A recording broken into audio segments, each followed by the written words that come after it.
امریکی صدارتی الیکشن میں ایک دن باقی، ٹرمپ اور کاملا ایک دوسرے کو ناموزوں امیدوار قرار دینے لگے۔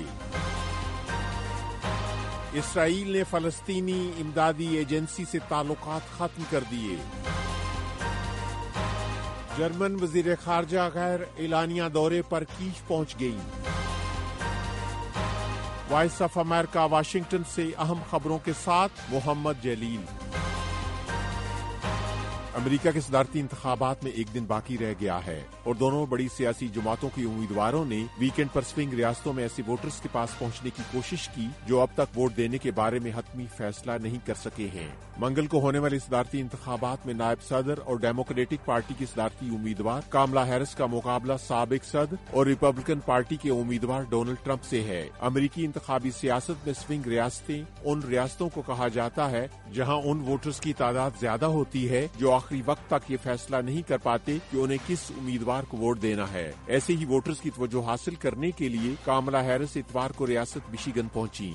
دوسری جانب ریپبلکن امیدوار ڈونلڈ ٹرمپ 3 سوئنگ اسٹیٹس کے مختلف شہروں میں ان علاقوں میں پہنچے جہاں انہیں توقع ہے کہ کاملا ہیرس کے مقابلے میں انہیں زیادہ ووٹ مل سکتے ہیں۔ واضح رہے کہ 5 نومبر کو ہونے والی پولنگ سے قبل 7.5 کروڑ سے زیادہ امریکی ووٹرز بذریعہ میل یا پولنگ اسٹیشن پر جا کر اپنے ووٹ کا حق استعمال کر چکے ہیں۔ جو 5 نومبر کو پولنگ کا وقت قریب آ رہا ہے، دونوں صدارتی امیدوار ایک دوسرے کو آئندہ 4 سالہ حکمرانی کے لیے ناموزوں قرار دے رہے ہیں۔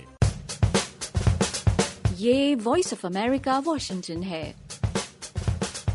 اسرائیل نے باضابطہ طور پر فلسطینی پناہ گزین ایجنسی سے تعلقات ختم کرنے کے بارے میں اقوام متحدہ کو آگاہ کر دیا ہے۔ اس بات کا اعلان اسرائیل کی وزارت خارجہ نے پیر کو کیا ہے۔ اسرائیل کے وزیر خارجہ کی ہدایت پر اسرائیلی وزارت خارجہ نے اقوام متحدہ کو اسرائیل اور امدادی ادارے کے درمیان معاہدے کو منسوخ کرنے سے آگاہ کر دیا ہے۔ اسرائیل کی پارلیمنٹ نے گزشتہ ماہ اسرائیل، غزہ اور دیگر علاقوں میں فلسطینی پناہ گزین ایجنسی کی سرگرمیاں بند کرنے کی تجویز دی تھی، جس کی امریکہ سمیت عالمی برادری نے مذمت کی تھی، جبکہ اقوام متحدہ کے سیکرٹری جنرل انتونیو گوتیرس نے فلسطینی پناہ گزینوں کی مدد کرنے والے اقوام متحدہ کے ادارے پر پابندی کے لیے ہونے والی قانون سازی پر تشویش ظاہر کرتے ہوئے اسے فلسطینی پناہ گزینوں کے لیے تباہ کن قرار دیا تھا۔ جرمنی کے وزیر خارجہ یوکرین کے غیر اعلانیہ دورے پر کیف پہنچ گئی ہے۔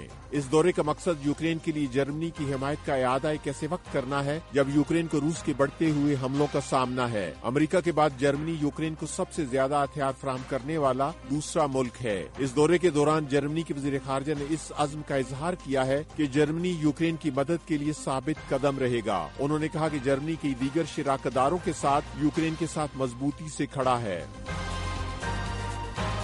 چین نے فرانس پر زور دیا ہے کہ وہ یورپی کمیشن اور چین کے درمیان چینی الیکٹرک گاڑیوں سے متعلق ٹیرف کے تنازع کے قابل قبول حل کے لیے فعال کردار ادا کرے۔ اتوار کو شنگھائی میں فرانس کے نائب وزیر تجارت سے ملاقات میں چین کے وزیر تجارت نے چین کی یورپی یونین کی چینی الیکٹرک گاڑیوں سے متعلق اینٹی ڈمپنگ تحقیقات پر تشویش کا اظہار کیا ہے، جس نے چین اور یورپی یونین کے درمیان آٹو انڈسٹری کے شعبے میں تعاون کو محدود کر دیا ہے۔ یورپی یونین نے گزشتہ سال چین کی تیار کردہ الیکٹرک گاڑیوں کی درآمدات سے متعلق سبسڈی کے معاملے پر تحقیقات شروع کی تھیں اور اس ماہ کے اوائل میں چین نے یورپی یونین کی کئی مصنوعات کے خلاف جوابی اقدامات کا اعلان کیا تھا۔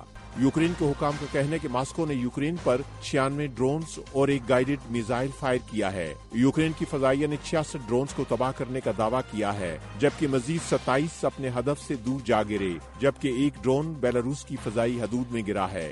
یوکرین کے صدر ولادیمیر زیلنسکی نے اتوار کو کہا ہے کہ روس نے گزشتہ ہفتے کے دوران یوکرین کے خلاف 900 گائیڈڈ بم، 500 ڈرونز اور 30 میزائل داغے ہیں۔ صدر زیلنسکی نے روس کے تازہ ڈرون حملوں کے بعد اپنے اتحادیوں سے طویل فاصلے کے ہتھیار فراہم کرنے کی اپیل کی ہے۔ ادھر روس نے بھی یوکرین کی طرف سے داغے گئے 19 ڈرونز تباہ کرنے کا دعویٰ کیا ہے۔ وائس آف امریکہ واشنگٹن کی اردو سروس سے خبروں کا یہ بلیٹن اب ختم ہوتا ہے۔ میں ہوں محمد جلیل اور ایڈیٹر تھی سارا حسن۔